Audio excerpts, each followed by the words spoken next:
ನಮ್ಮ ಸುನಿಲ್ ಬೋಸ್ ಅಣ್ಣವರೇ ಆಗಬೇಕು. ಬಾಲರಾಜ್ ಅವ್ರು ಇಂಡಿಪೆಂಡೆಂಟ್ ಆಗಿ ಗೆದ್ದಿದ್ದಾಗಲೇ ಎಲ್ಲರ ಮನಸ್ಸಲ್ಲಿ ಉಳ್ಕೊಂಡ್ರು ಸರ್ ಅವ್ರು ಬಾಲರಾಜ್ ಅವರು. ಈ ಬಿಜೆಪಿ ಸರ್ಕಾರ ಏನಿದೆ ಅದು ಕೋಮುವಾದ, ಭ್ರಷ್ಟಾಚಾರ, ನಿರುದ್ಯೋಗ ಅದರಲ್ಲೆಲ್ಲ ತಾಂಡವಾಡ್ಕೊಂಡು ಯಾವುದೇ ಅಭಿವೃದ್ಧಿ ಕಾರ್ಯಗಳನ್ನ ಮಾಡಕ್ ಮನಸ್ಸು ಮಾಡ್ತಾ ಇಲ್ಲ. ಯಡಿಯೂರಪ್ಪನವರು ಮತ್ತೆ ವಿಜಯೇಂದ್ರ ಯಾವ ಕಡೆ ಹೋಲ್ತಾರ ಚಾಮರಾಜನಗರದಲ್ಲಿ ಆ ಕಡೆ ಖಂಡಿತ ಬಿಜೆಪಿ ಬರುತ್ತೆ ಸರ್. ನಾವು ಕುಮಾರಸ್ವಾಮಿಗೆ ಓಟ್ ಹಾಕೋದು. ದೇಶಕ್ಕೋಸ್ಕರ ಮೋದಿ ಬೇಕು ಅನ್ನೋ ಕಾನ್ಸೆಪ್ಟ್ ಇಂದ ಚಾಮರಾಜನಗರ ಖಂಡಿತ ವರ್ಕ್ ಆಗುತ್ತೆ ಸರ್.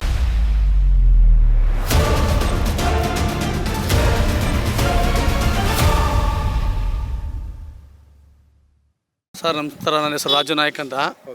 ಏನಿದೆ ಚಾಮರಾಜನಗರ ಲೋಕಸಭೆ ಲೆಕ್ಕಾಚಾರ ಈ ಸಲ? ಸರ್ ಚಾಮರಾಜನಗರ ಲೋಕಸಭೆ ಲೆಕ್ಕಾಚಾರ ಈ ಸರಿ ಬಾಲರಾಜ್ ಅವ್ರಿಗೆ ಅವಕಾಶ ಇದೆ ಸರ್.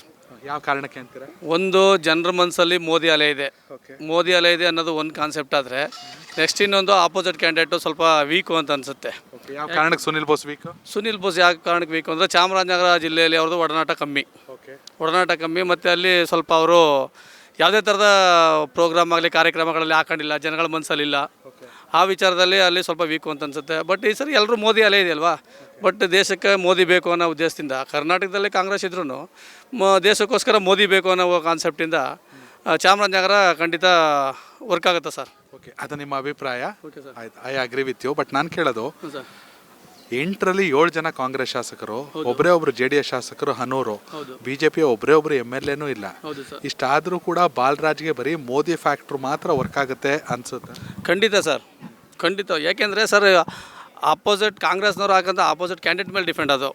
ಅವರು ಅಲ್ಲಿ ಎಲ್ಲ ಬೇಕಾದಷ್ಟು MLAಗಳಿದ್ದಾರೆ, ಅವರ ಕಡೆಯಿಂದ ಒಳ್ಳೆ ಇನ್ನೂ ಕ್ಯಾಂಡಿಡೇಟ್ಗಳಿದ್ರು. ಬಟ್ ಹಾಕಿದರೆ ಸ್ವಲ್ಪ ಫೈಟ್ ಕೊಡ್ಬೋದು ಅಂತ ಅನಿಸಿತ್ತು, ಚಿರಪರಿಚಿತರನ್ನ ಹಾಕಿದರೆ.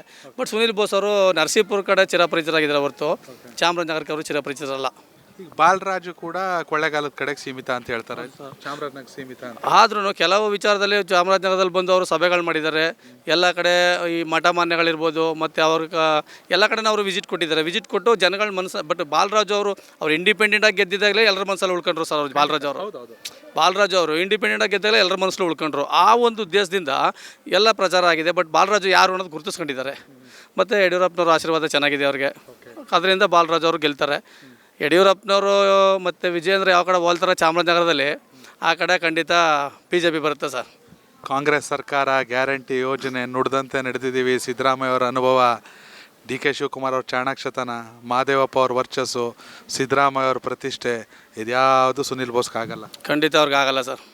ಬೇಕೆ ಇನ್ನು ಯಾರು ಬೇರೆ ಯಾವುದೇ ಕ್ಯಾಂಡಿಡೇಟ್ ಆಗಿದ್ರು ನಾವು ಅದಕ್ಕೆ ಭರವಸೆ ಕೊಡ್ಬೋದಾಯಿತು, ಫೈಟ್ ಮಾಡ್ತಾರೆ ಅನ್ನೋ ಭರವಸೆ ಇತ್ತು ಸರ್. ಬಟ್ ಈಗಿನ ಸಿಚುವೇಷನಲ್ಲಿ ಮಹಿಳೆಯರಿಗೆ ಫ್ರೀ ಕೊಟ್ಟಿದ್ದೀವಿ ಅಂದರೆ ಮಹಿಳೆಯರನ್ನ ಹೊಲಿಸ್ಕೋಬೋದು ಅನ್ನೋ ಉದ್ದೇಶದಿಂದ ಇವರು ನೀವು ಹೇಳ್ಬೋದು, ನಾವು ಹೇಳ್ತೀವಿ ಕಾಂಗ್ರೆಸ್ ಗ್ಯಾರಂಟಿ ಇದೆ, ಕಾಂಗ್ರೆಸ್ ಗ್ಯಾರಂಟಿ ತಗೋತದೆ, ಅಲ್ಲಿ MLAಗಳಿದ್ದಾರೆ ಗೆಲ್ತಾರೆ ಅಂತ. ಬಟ್ ಆದರೆ ಇಲ್ಲಿ ಸಿಚುವೇಶನ್ ಏನಾಗಿದೆ ಅಂದರೆ ವ್ಯಕ್ತಿ ನೋಡ್ತಾರೆ. ಬಾಲರಾಜ್ ಯಾರು, ಬೋಸ್ ಯಾರು, ಬೋಸ್ ಯಾರು ಅಂತ ವ್ಯಕ್ತಿ ನೋಡ್ತಾರೆ. ವ್ಯಕ್ತಿ ನೋಡಿ ವ್ಯಕ್ತಿ ಮೇಲೆ ಡಿಫೆಂಡ್ ಆಗುತ್ತೆ. ಓಕೆ, ಪಕ್ಷ ಮತ್ತು ವ್ಯಕ್ತಿ ಎರಡರ ನಡುವಿನ ಜಿದ್ದಾಜಿದ್ದಿ ಸಲ ಚಾಮರಾಜನಗರ. ಖಂಡಿತ ಸರ್, ಖಂಡಿತ. ಸರ್ ಹೇಳಿ ಸರ್, ನಿಮ್ಮ ಪ್ರಕಾರ ಮೈಸೂರು ಲೆಕ್ಕಾಚಾರ ಏನಿದೆ? ಸರ್ ಮೈಸೂರು ಲೆಕ್ಕಾಚಾರ ಈ ಸತ್ತಿನ ಚುನಾವಣೆ ಮಹಾರಾಜರು ಗೆಲ್ತಾರೆ ಸರ್. ಅದು ಯಾಕಂಗೆ? ಬಿಜೆಪಿಯಿಂದ ಅಂದರೆ ಅವ್ರಿಗೆ ಸೋಲಿಲ್ಲ ಸರ್ದಾರರು. ಪ್ರತಾಪ್ ಸಿಂಹ ಕೊಟ್ಟಿದ್ರು. ಪ್ರತಾಪ್ ಸಿಂಹ ಅವ್ರಿಗೂ ಸ್ವಲ್ಪ ಜನ ಗೆಲ್ಸರೋ. ಪ್ರತಾಪ್ ಸಿಂಹ ಅವರು ಕೆಲಸ ಮಾಡಿದ್ದೀನಿ, ಮತ್ತು 2 ಸರಿ MP ಆಗಿದ್ರು ಸರ್. ಅವ್ರು ಕೆಲಸ ಮಾಡಿದ್ದಾರೆ. ಬಟ್ ಅವ್ರಿಗೆ ಟಿಕೆಟ್ ಕೊಟ್ಟಿದ್ರೆ ಇನ್ನೂ ಸ್ವಲ್ಪ ಇದಾಗಿಲ್ಲ ಅವರು. ಪ್ರತಾಪ್ ಸಿಂಹ ಅವ್ರಿಗೆ ಅನ್ಯಾಯ ಆಯಿತು ಅಂತ ಅನ್ಸಲ್ವ ನೀವು ಒಬ್ಬ ಸಾಮಾನ್ಯ ಮತದಾರರಾಗಿ? ಸರ್ ಸಾಮಾನ್ಯ ಮತದಾರರಾಗಿ ಪ್ರತಾಪ್ ಸಿಂಹ ಅವ್ರಿಗೆ ಅನ್ಯಾಯ ಆಯಿತು ಅಂತ ಬಟ್ ಅನಿಸುತ್ತೆ. ಬಟ್ ಆದರೆ ಹೈಕಮಾಂಡ್ ತೀರ್ಮಾನನೇ ಬೇರೆ ಇರುತ್ತೆ ಸರ್. ಯಾಕೆಂದರೆ ಅವ್ರಿಗೆ ಎಲ್ಲ ಕುದುರೇಬೇಕು. ಕೆಲಸ ಆಯಿತು. ಯದುವೀರ್ ಅವರ ಅವಕಾಶ ಕೊಟ್ಟಿದ್ದು ಒಳ್ಳೇದೇ. ಹೌದು ಸರ್. ಪ್ರತಾಪ್ ಸಿಂಹಕ್ಕೆ ತಾಂಡಕ್ಕೆ ಬೇರೆ ಕೊಡಬೋದಿತ್ತು. ಶೋಭಾ ಕರಂದ್ಲಾಜೆಗೆ ವಿರೋಧ ಆಯಿತು. ಬೊಮ್ಮಾಯಿಗೆ ಅಷ್ಟೊಂದು ಇದಿರಲಿಲ್ಲ ಇಂಟ್ರೆಸ್ಟು. ಸುಮ್ಮನೆ ಅನಿವಾರ್ಯವಾಗಿ ಟಿಕೆಟ್ ಮಾಡ್ಕೊಬಂದರು. ಪ್ರತಾಪ್ ಸಿಂಹಕ್ಕೆ ಬೇರೆ ಕ್ಷೇತ್ರ ಕೊಡ್ಬೋದಿತ್ತು, ಮಾತಾಡ್ಬೋದಿತ್ತು. ಅಂದರೆ ಅಲ್ಲಿ ಪ್ರತಾಪ್ ಸಿಂಹ ಅವ್ರಿಗೆ ಬೇರೆ ಏನೋ ಪ್ಲ್ಯಾನ್ ಇಟ್ಕೊಂಡು ಅವ್ರನ್ನ ಇದು ಮಾಡಿದ್ದಾರೆ ಸರ್. ಅವ್ರಿಗೆ ಟಿಕೆಟ್ ಕೊಡದೆ ಅವ್ರನ್ನ ಏನು ಪ್ರಧಾನ ಕಾರ್ಯದರ್ಶಿ ರಾಷ್ಟ್ರೀಯ ಆಗಲ್ಲ ಸರ್. ಈ ಪಕ್ಷದಲ್ಲಿ ಯಾರು ಯಾವ ಟೈಮಲ್ಲಿ ಏನೈತಾರೆ ಅಂತ ಯಾರು ಹೇಳೋಕ್ಕಾಗಲ್ಲ ಸರ್. ಮೈಸೂರು ಒಡೆಯರು ಖಂಡಿತ ಸರ್. ಈಗ ಜನರೇಷನ್ ಬೆಂಗಳೂರು ಗ್ರಾಮಾಂತರ ಏನು? ಬೆಂಗಳೂರು ಗ್ರಾಮಾಂತರ ಸರ್ ಮಂಜುನಾಥ್ ಸರ್ನ ಅವ್ರನ್ನ ನಿಲ್ಲಿಸಬಾರ್ದಾಗಿತ್ತು. ಯಾಕೆಂದರೆ ಎಲ್ಲರೂ ಮಂಜುನಾಥ್ ಸರ್ ಅವ್ರನ್ನ ಹೃದಯದಲ್ಲಿ ಇಟ್ಕೊಂಡಿದ್ದಾರೆ. ಆ ಡಾಕ್ಟರ್ನ ಎಲ್ಲ ಹೃದಯದಲ್ಲಿ ಇಟ್ಕೊಂಡಿದ್ದಾರೆ. ಬಟ್ ಈ ರಾಜಕೀಯದವರು ಅವ್ರು ಬೇಳೆ ಬೇಯಿಸ್ಕೊಳ್ಳೋಕ್ಕೋಸ್ಕರ ಅದು DK ಅವರ ಅಡ್ಡಕ್ಕೆ ತಗೊಂಬಂದು ಹಾಕಿದ್ದಾರೆ. ಯಾಕೋ ಅದು ಸ್ವಲ್ಪ ಅನ್ಫಿಟ್ ಅಂತ ಅನ್ಸುತ್ತೆ ಅವ್ರನ್ನ ತಗೊಂಬಂದು ಹಾಕಿದ್ದು. ಡಾಕ್ಟ್ರು ಒಳ್ಳೆಯವರು, ಬಟ್ ಅಲ್ಲಿಗೆ ಬೇಡ ಸರ್. ಹೌದು ಸರ್, ಅವ್ರಿಗೆ ರಾಜಕೀಯ ಬೇಡವಾದಾಗಿತ್ತು. ಯಾಕೆ ಜನ ಎಲ್ಲ ಅವ್ರನ್ನ ರಾಜಕೀಯನೇ ಬೇಡವಾಗಿತ್ತ? ಬೆಂಗಳೂರು ರೂರಲ್ ಬೇಡ? ಅಲ್ಲ, ರಾಜಕೀಯನೇ ಬೇಡವಾಗಿತ್ತು. ಆಲ್ರೆಡಿ ಅವ್ರು ದೇವರಾಗಿದ್ರು ಸರ್. ಈಗ ನಾವೆಲ್ಲರೂ ಶಿವಕುಮಾರ ಸ್ವಾಮೀಜಿನ ನಡೆದಾಡ ದೇವರು ಅಂತ ನಾವು ಇಷ್ಟಪಡ್ತಾ ಇದ್ದೀವಿ. ಬಟ್ ಆ ಗುಂಪಿಗೆ ಹೃದಯ ತಜ್ಞರು ಇವರು ಡಾಕ್ಟರ್ ಮಂಜುನಾಥ್ ಅಂತ ಇದ್ಮೇಲೆ ಅವರು ಜನಗಳ ಹೃದಯದಲ್ಲಿದ್ದರು. ಅವ್ರಿಗೆ ರಾಜಕೀಯ ಬೇಕಾಗಿರಲಿಲ್ಲ, ಅವ್ರಿಗೆಲ್ಲ ಆಗಿತ್ತು. ಈಗ ಅವರು ಜನಸೇವೆ ಮಾಡೋದಂತ ಇನ್ನೇನು ಬೇಕಾಗಿರಲಿಲ್ಲ. ಈಗ ಆಲ್ರೆಡಿ ಜನಗಳ ಹೃದಯದಲ್ಲಿದ್ದರು. ಬಟ್ ಆದ್ರೆ ತಗೊಂಬಂದು ಬಲಿಪಸು ಮಾಡಿಬಿಟ್ರಲ್ಲೋ ಅಂತ ಅನ್ಸುತ್ತೆ ಸರ್ ಇಲ್ಲ ಒಂದು ಕಡೆ. ಹೌದು sir. Thank you so much sir, ತುಂಬ ಚೆನ್ನಾಗಿ ಥ್ಯಾಂಕ್ ಯು ಸರ್. ನಿಮ್ಮ ಹೆಸರು? ಮಂಡ್ಯ ತಾಲೂಕು ಕೃಷ್ಣಾಚಾರ್ಯ ಅಂತ. ಏನು ಮಾಡ್ತೀರಾ ಆಚಾರ್ಯ? ನಾವು ಕಾರ್ಪೆಂಟ್ರ್ ಕೆಲಸ ಮಾಡ್ತೀವಿ. ನಾವು ಕುಮಾರಸ್ವಾಮಿಗೆ ಓಟ್ ಹಾಕೋದು. ಮಂಡ್ಯ ಬರುತ್ತೆ. ಮಂಡ್ಯ ಹಂಗಾದ್ರೆ ಈ ಸಲ ಕುಮಾರಸ್ವಾಮಿ ವರ್ಸಸ್ ಸ್ಟಾರ್ ಚಂದ್ರು. ಹಾಂ, ಕುಮಾರಸ್ವಾಮಿಗೆ ನಾವು ಹಾಕೋದು. ಕುಮಾರಸ್ವಾಮಿ ಏನೇ ಕಷ್ಟ ಬರಲಿ ಅವ್ರಿಗೆ ಗೆಲ್ಸೋದು. Okay okay. ಓಕೆ, ವಿಧಾನಸಭೆ ಚುನಾವಣೆಯಲ್ಲಿ ಗೆಲ್ಸಿದ್ರಿ ಇಲ್ಲ ಅಂತೇನಲ್ಲ, ಆದರೆ ಯಾಕೆ ಬರೀ 19 ಸೀಟ್ ಇಳಿದೋಗ್ಬಿಡ್ತು? ಈ ಸತಿ ಆಗೋಯ್ತು, ಈ ಸತಿ ಗೆಲ್ಸ್ಬೇಕು ನಮಗೆ ಉದ್ಯೋಗ. ಈ ಸಲ ಕುಮಾರಸ್ವಾಮಿ ಅವ್ರನ್ನ ಗೆಲ್ಲಿಸ್ಬಿಟ್ಟು ಸಂಸತ್ ಭವನಕ್ಕೆ ಕಳಿಸ್ಬೇಕು. ಏನು ಅಷ್ಟೊಂದು ಪಕ್ಕಾ ಅಭಿಮಾನಿ JDS? ಹಾಂ, ಮುಲಾಜೆ ಇಲ್ಲ. ಕುಮಾರಸ್ವಾಮಿ ಅವ್ರಿಗೋಸ್ಕರನ ದೇವೇಗೌಡರಿಗೋಸ್ಕರನ? ಒಟ್ಟಿನಲ್ಲೇ ಕುಮಾರಸ್ವಾಮಿಗೋಸ್ಕರ ದೇವರು ಇಬ್ರಿಗೂ ಯಾಕೆ ನಿಮ್ಗೆಲ್ಲ ಒಳ್ಳೆ ಕೆಲಸಗಳಾಗಿದೆ ಅವರಿಂದ? ಆಗಲಿ ಬಿಡ್ಲಿ, ಈ ಸತಿ ಗೆಲ್ಸ್ಬೇಕು ಅಂತ ನಮ್ಮ ಆಸೆ ಇದೆ, ಗೆಲ್ಸ್ತೀವಿ ಅಷ್ಟೇ. ಸರಿ, ಥ್ಯಾಂಕ್ ಯು ಸರ್. ಟಿ ನರಸೀಪುರದವರು. ಹೌದು ಸರ್. ಏನು ಹೆಸರು?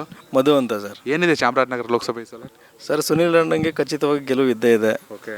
ಅವ್ರ ಕಾರ್ಯಕರ್ತರು ನಾವೆಲ್ಲ ದುಡಿದು ಅವ್ರನ್ನ ಗೆಲ್ಲಿಸ್ತೀವಿ. ಎಲ್ಲದಕ್ಕಿಂತ ಹೆಚ್ಚಾಗಿ BJP ಕೋಮವಾದ ಇರೋದ್ರಿಂದ ಕಾಂಗ್ರೆಸ್ಗೆ ಗೆಲುವು ಖಚಿತ ಇದ್ದೇ ಇದೆ ಸರ್. ಅಲ್ಲ, ಸುನಿಲ್ ಅಣ್ಣ ಅವ್ರು ಯಾಕೆ ಅವ್ರ ತಂದೆ ನಿಮ್ಮ MLA ಅಥವಾ ಮಿನಿಸ್ಟ್ರು ಅನ್ನೋ ಕಾರಣಕ್ಕೆ, ಅಥವಾ ಸುನಿಲ್ ಅಣ್ಣ ನೀವು ಹೇಳ್ತಿರೋ ಪ್ರಕಾರ ಸುನಿಲ್ ಬೋಸ್ ಅವ್ರಿಗೂ ವರ್ಚಸ್ಸು ಚೆನ್ನಾಗೇ ಇದೆ? ಸರ್, ಸುನಿಲ್ ಅಣ್ಣ ಅವರು ಎಲ್ರಿಗೂ ಎಲ್ಲ ಕಾರ್ಯಕರ್ತರಿಗೂ ಸಹಾಯ ಮಾಡಿದರೆ, ಅದು ಕಾಣದೇ ಸಹಾಯ ಮಾಡಿದರೆ, ಅದರಿಂದ ಅವ್ರ ವರ್ಚಸ್ಸು ಚೆನ್ನಾಗಿದೆ. ಆಮೇಲೆ ಅವ್ರು ಗೆದ್ದೇ ಗೆಲ್ತಾರೆ. ಎಷ್ಟೇ ತಂತ್ರಗಳನ್ನ ನಡೆದ್ರೂ ಅವ್ರು ಗೆದ್ದೇ ಗೆಲ್ತಾರೆ. Thank you. ನಿಮ್ಮ ಹೆಸರು? ಸರ್, ಪ್ರದೀಪ ಅಂತ. ಏನು ಮಾಡೋದು ನೀವು? ನಾನು ಹಾಗೇ ಇದ್ದೀನಿ.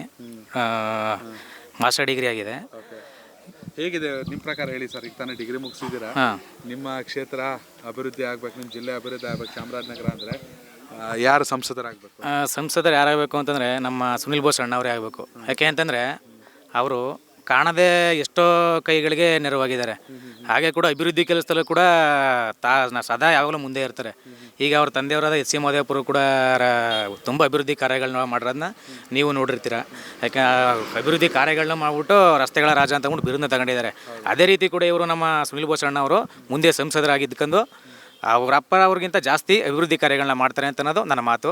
ಹಾಗೆ ಈ BJP ಸರ್ಕಾರ ಏನಿದೆ ಅದು ಕೋಮುವಾದ, ಭ್ರಷ್ಟಾಚಾರ, ನಿರುದ್ಯೋಗ ಅದರಲ್ಲೆಲ್ಲ ತಾಂಡವಾಡ್ಕೊಂಡು ಯಾವುದೇ ಅಭಿವೃದ್ಧಿ ಕಾರ್ಯಗಳನ್ನ ಮಾಡೋಕ್ಕೆ ಮನಸ್ಸು ಮಾಡ್ತಾ ಇಲ್ಲ. ಈಗ ಹಾಗಾಗಿ ಈ ಬಾರಿ ಅವ್ರನ್ನ ಜನರು ಹೇಗೆ ಬುದ್ಧಿ ಕಲಿಸ್ಬೇಕು ಅನ್ನೋದನ್ನ ತಿಳ್ಕೊಬಿಟ್ಟಿದ್ದಾರೆ. ಅವ್ರ ಸೋಲು ಖಚಿತ. ನಮ್ಮ ಕಾಂಗ್ರೆಸ್ಸು ಜಯಬೇರಿ ಬಾರಿಸುತ್ತೆ, ಅಧಿಕಾರ ಆಳುತ್ತೆ. ಹೇಗಿದೆ ಲೋಕಸಭೆ ಚಾಮರಾಜನಗರ? ಸರ್, ಈ ಬಾರಿ ಲೋಕಸಭಾ ಚುನಾವಣೆಯಲ್ಲಿ ಕಾಂಗ್ರೆಸ್ ಪಕ್ಷದ ಅಭ್ಯರ್ಥಿಯಾದಂಥ ಸುನಿಲ್ ಅಣ್ಣವರು ಜಯಬೇರಿ ಬಾರಿಸ್ತಾರೆ ಸರ್. ಕಾರಣ ಇಷ್ಟೇ ಸರ್. ಏನಕ್ಕೆ ಅಂದರೆ ಈಗ BJP ಮಾಡ್ತಿರೋಂಥ ದುರಾಡಳಿತ, ಕೇಂದ್ರದಲ್ಲಿ ಈಗ ಎಷ್ಟು ಅಕ್ರಮಗಳು, ಅನ್ಯಾಯಗಳು ನಡೀತಿದೆ ಅಂತ ಸಾಮಾನ್ಯ ಜನರಿಗೆ ತಲುಪ್ತಾ ಇಲ್ಲ ಸರ್. ಅದು ಅವ್ರು ಮಾಡ್ತಿರೋಂಥ ಅನ್ಯಾಯ. ಈಗ ಈ ಬಾರಿ ಚುನಾವಣೆ ಸರ್ ಕೋಮುವಾದ ವರ್ಸಸ್ ಸಂವಿಧಾನದ ಪರ ಈ ಬೇಸ್ ಮೇಲೆ ನಡೀತದೆ ಸರ್ ಈ ಚುನಾವಣೆ. ಆದ್ದರಿಂದ ಸಂವಿಧಾನ ಪರವಾಗಿ ನಾವು ಮತ ಚಲಾವಣೆ ಮಾಡಬೇಕಾಗತ್ತೆ. ಸಂವಿಧಾನ ರಕ್ಷಣೆ ಮಾಡೋಂಥ ಕೆಲಸ ನಾವು ಮಾಡಬೇಕಾಗತ್ತೆ. ಆಮೇಲೆ ವಿದ್ಯಾವಂತ ಸಮುದಾಯ ಏನಿದೆ ಅದು ಮಾಮೂಲಿ ಈಗ ನಡೀತಿರೋಂಥ ಈ ಪ್ರಸ್ತುತ ನಡೀತಿರೋಂಥ ದಿನಗಳಲ್ಲಿ ಏನು ನಡೀತಾ ಇದೆ, ಸಾಮಾನ್ಯ ಜನರ ಮೇಲೆ ಮಾಮೂಲಿ ಈ ಪ್ರತ್ಯಕ್ಷವಾಗಿ ಅಲ್ಲದೆ ಅವರು ಪರೋಕ್ಷವಾಗಿ ಯಾವ ರೀತಿ ಪ್ರಭಾವ ಬೀರ್ತಾ ಇದ್ದಾರೆ. ಈಗ ರೀಸೆಂಟ್ ಆಗಿದೆ ನೋಡಿ, ಚುನಾವಣಾ ಬಾಂಡ್ಗಳಾಗಿರ್ಬೋದು, ಇದರಲ್ಲಿ ಎಂಥ ಅಕ್ರಮಗಳು ನಡೀತಾ ಇದೆ ಅದು ಯಾರು ಸಾಮಾನ್ಯ ಜನರಿಗೆ ಗೊತ್ತಾಗ್ತಾ ಇಲ್ಲ.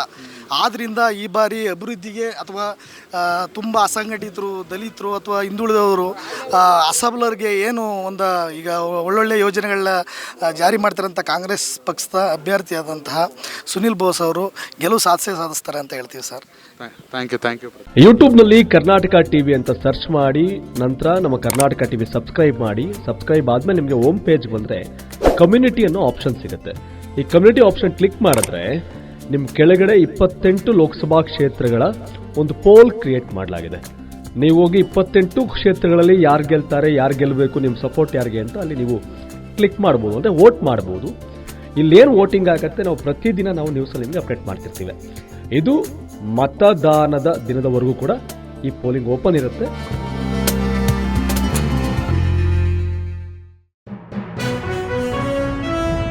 ಜನ ಪ್ರತಿದಿನ ಟೈಮ್ ಸರಿಯಾಗಿ ಊಟ ಮಾಡ್ತಾರೋ ಬಿಡ್ತಾರೋ, ಆದರೆ ಪೊಲಿಟಿಕಲ್ ಟ್ರೆಂಡ್ ಏನಿದೆ ಅಂತ ಪ್ರತಿದಿನ ಪ್ರತಿ ಕ್ಷಣ ಕಾಯ್ತಿರ್ತಾರೆ. ಕರ್ನಾಟಕದ ಅಖಾಡದಲ್ಲಿ ಯಾವ ಅಭ್ಯರ್ಥಿ ಅಬ್ಬರಿಸಿದ್ರು ಮತ್ಯಾವ ಅಭ್ಯರ್ಥಿ ತತ್ತರಿಸಿದ್ರು ಅಂತ ನೋಡೋಕೆ ಕಾತರದಿಂದ ಕಾಯ್ತಿರ್ತಾರೆ. 28 ಕ್ಷೇತ್ರಗಳ ಪ್ರತಿದಿನದ ಪಬ್ಲಿಕ್ ಪಲ್ಸ್ ಏನು, ಪ್ರಚಾರದಲ್ಲಿ ಯಾರ ಮುಂದೆ ಯಾರ ಹಿಂದೆ ಎಲ್ಲ ಮಾಹಿತಿಯನ್ನು ನಾವು ಕೊಡ್ತೇವೆ. ಕರ್ನಾಟಕ ಕುರುಕ್ಷೇತ್ರ 28 ಕ್ಷೇತ್ರಗಳ ಡೈಲಿ ನ್ಯೂಸ್ ಪ್ರತಿದಿನ ರಾತ್ರಿ 8 ಗಂಟೆಗೆ.